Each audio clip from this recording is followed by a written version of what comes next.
Hello there, Qckslvrslash, and today I have a video courtesy of JCF 150 driving the Tier 9 American destroyer, the Fletcher. They're playing alongside another clanmate in Anubis TD, driving the Qckslvrslash, and that should tell you almost everything you need to know about the Fletcher. Willingly hopped into a battle alongside a Tier 10 because the ship is that good. Though, can't necessarily say the same thing about the captain at all times, as they run into one another. In a lot of ways, I think the Fletcher is better than the gearing. The one real big downside is just the 10.5 kilometer torpedoes. You don't have the ability to control quite as much water or space when they die out at the point. Like if you look through this gap up here, if JCF were to fire them, they'd make it just past the island, whereas at the gearing, they'd be hitting that battleship. Well, almost.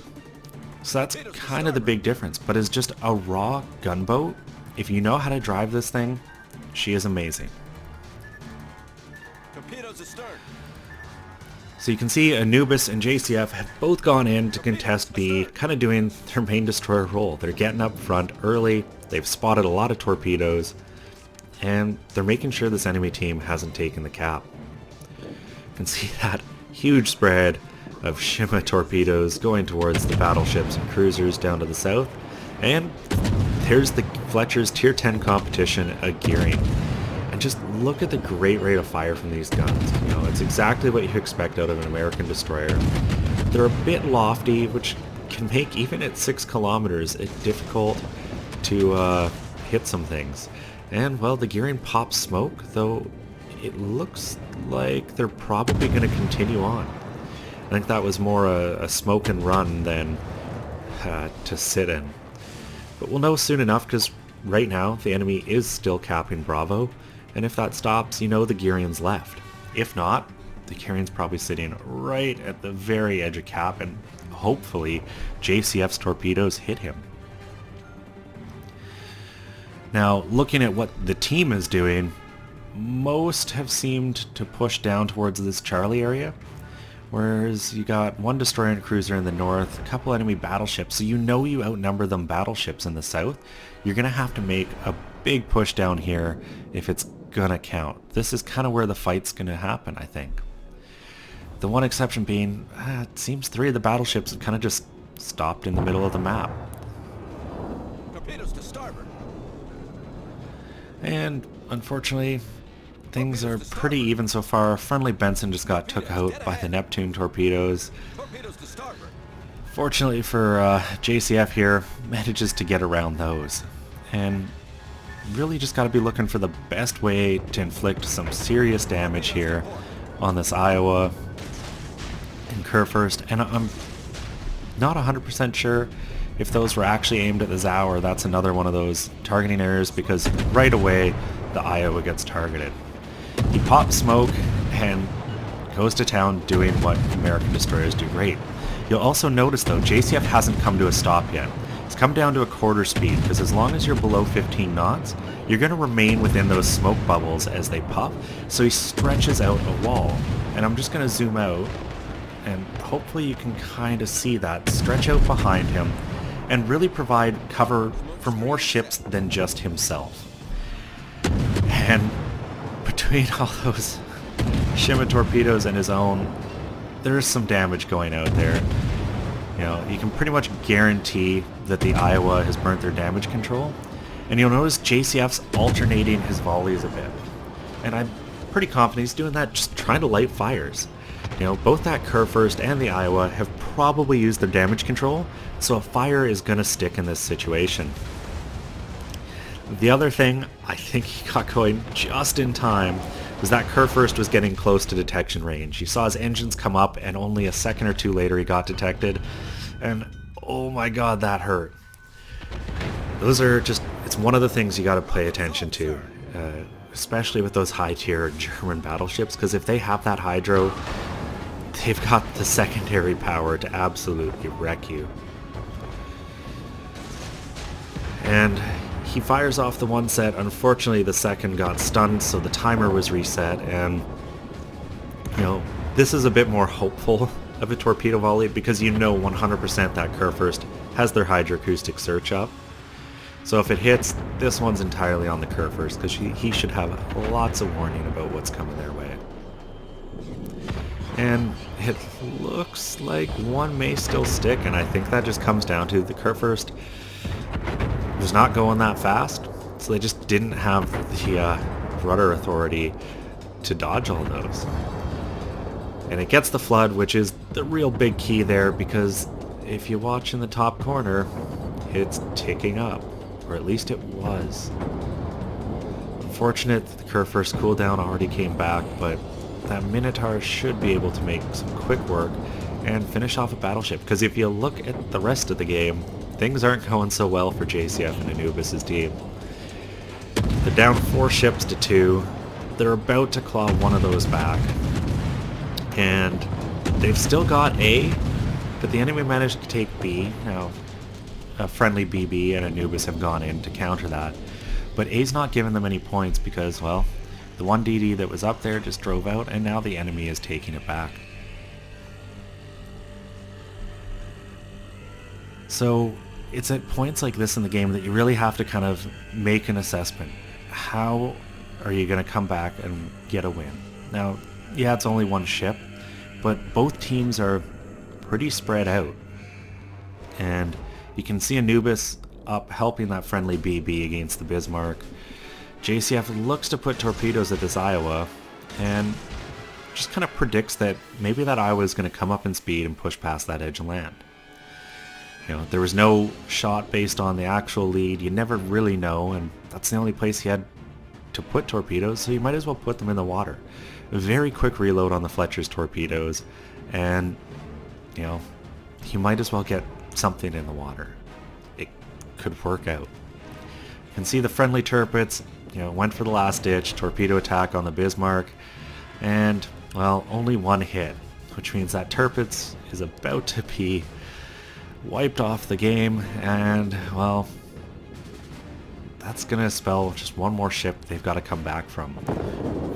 Fortunately, that Bismarck is pretty much alone. And those torpedoes, well, at least one of them found that Iowa. Once again, JCF pops his smoke, starts going forward, and unfortunately it looks like Anubis may have done so as well, so they don't have vision. Now, this is a very dangerous place to be. Because you don't know where the Bismarck is, well, when you don't know where the Bismarck is, you don't know how close he's getting to you, and once again, Bismarck has that hydro. Fortunately, it seems the sight lines have opened up, probably these guys on the south spotting the Bismarck, which opens things up to let JCF and Anubis just put their guns to work.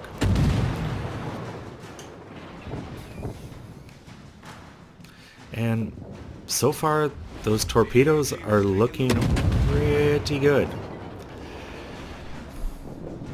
And if I take a second to look about, I think Anubis has also just driven out of their smoke, gotten space, and a good thing because there's a gearing. So we're once again going to kind of see a showdown between a gearing and a Fletcher perhaps. But JCF isn't spotted, he looks over, the Bismarck eats 3 of those torpedoes, there's another kill, and he's already up to 80,000 damage, about halfway through this game. Very good total for a destroyer. And the gearing's about to bust through the smoke, he's shooting at Anubis, so JCF opens up. And I think one of the things that makes the Fletcher more effective as a gunboat than the gearing, despite the gearing's ability to just go nose on and still have 4 guns on target, the gearing is a bit of a pig. She's just a little bit wider, a little bit less maneuverable than the Fletcher, and that really hurts her in a gunfight. You know, when you get into those close ranges, knife fighting, it really comes down to your maneuver that keeps you alive. And just that little extra beam really hurts the gearing because it makes her fairly easy to consistently hit from the front. So JCF fires the torpedoes off. Doesn't look like any of those are going to hit, but it closed off the gearing's route of, approach. And that's as important when you're dealing with a destroyer fight. You know, don't necessarily always try to put your torpedoes in the water where they're going to get the kill, put your torpedoes in the water somewhere they're going to steer the enemy, into a more convenient location for you. Or your team. If you can fire a set of torpedoes and turn half the enemy team broadside onto your battleships, that's a good play. You may not get damage for it, but that helps your team win. So with the near gearing looking to be inside of smoke, or at very minimum undetected,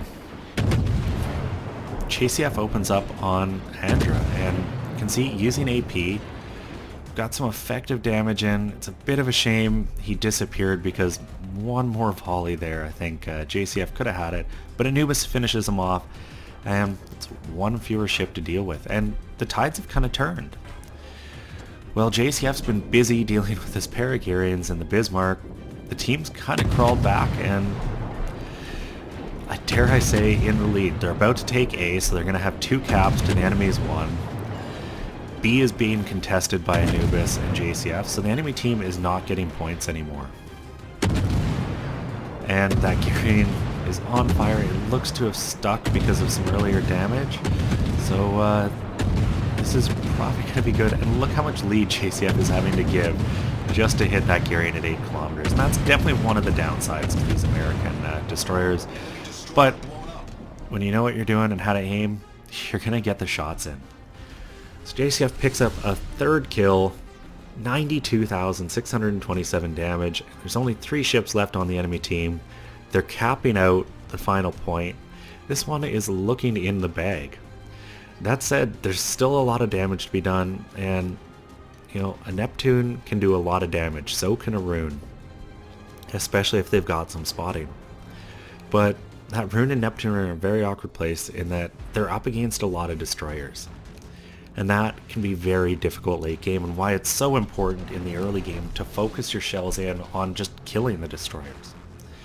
Because just the spotting advantage a destroyer has over a cruiser makes them very effective. And then further in this situation, well, it's not like it's a Dmitry Donskoy or a Baltimore that has radar.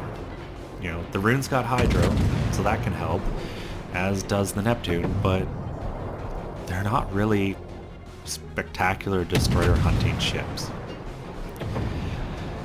And well, I think that Rune's about to just eat a wall of Shima torpedoes, because there's no dodging that. He can get his rudder over, but it's not going to help. At least one of those has to hit. And oh my god, they don't. How? How did he dodge off those torpedoes? That is all I can think.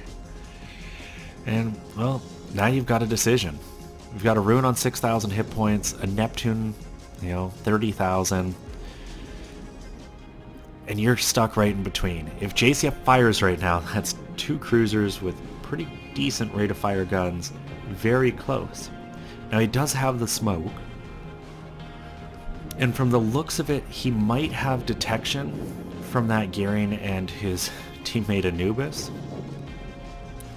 But I think he's really just trying to decide what exactly to do in this situation. The Rune looks to be dealt with, That gearing and the Shima are doing a decent job of shooting him, although now he's stuck behind an island. So not knowing entirely what's going on in comms between Anubis and Qckslvrslash can make it hard to fully understand the decision that gets made. But at the same time, I think it's pretty safe to leave that Rune to the gearing and Shima, and just focus on trying to deal with this North Carolina. And unfortunately, things have closed in even more. It's 3-on-3 now. It's 2-on-3, and if these torpedoes land, that is going to be a game changer and pretty much seal it, because that North Carolina somehow is on full health, and I can only imagine he made the kind of common mistake that a lot of battleship captains make and just sat way in the back at the absolute cusp of their gun range and just tried to lob shells. And that's really not where battleships should be in the battle. You need to be close. Now, obviously you don't want to lead the charge around a corner all the time, because there may be destroyers right there. And that's where reading the situation really comes into it. And that North Carolina just ate a lot of damage and gave JCF his Confederate. It's up to 135,000 damage. And the North Carolina was flooding? So now I'm even more confused. Starting to think maybe this NC is a bot. But, well, he floods down. There's more pressing matters for JCF, and that is a Neptune who is closing. He's making a drastic turn here, whether that's to get all the guns on target or to fire torps. Well, that's a decision you gotta make. And you'll see JCF swap to AP. The Neptune's inside 5 kilometer was showing his side. It definitely makes sense to use it then. And when you're in these knife fights with cruisers, as a destroyer, you have to be very in command of your shell type, because it can determine whether or not you're getting damage. And with that North Carolina still flooding down, JCF decides to do the only honorable thing. He goes for the ram. And all told, a pretty spectacular game. 502,000 credits, double strike, Kraken Unleashed, devastating strike, high caliber Confederate, almost 180,000 damage, and he did it with both his guns and his torpedoes and his own ship at the end. And what a way to go down and finish the game off. Well done, JCF. That was a fun one to watch. And the fact that the Neptune couldn't finish you off before you could ram him was a little interesting. I definitely thought you were dead there as he started to close, but he just couldn't hit you for damage. And sometimes that's the way the gods decide it, and maybe they just wanted him to finish off, you know, get the Kraken and the double strike all with that beautiful ram. Some DD on cruiser action. Anyways, when you look at the scores, 26-32 base XP, very good game, and you know, there's not a lot else to say. It was fun to watch. If anyone else has videos they'd like to submit, Qckslvrslash@gmail.com. I promise to try to get through them all. I'm actually starting to get a bit of a backlog, which is nice. It's good that people are submitting things. If you enjoyed this, consider giving it a thumbs up or subscribing to the channel. And as always, I'm Qckslvrslash, and I'll have another one for you guys later.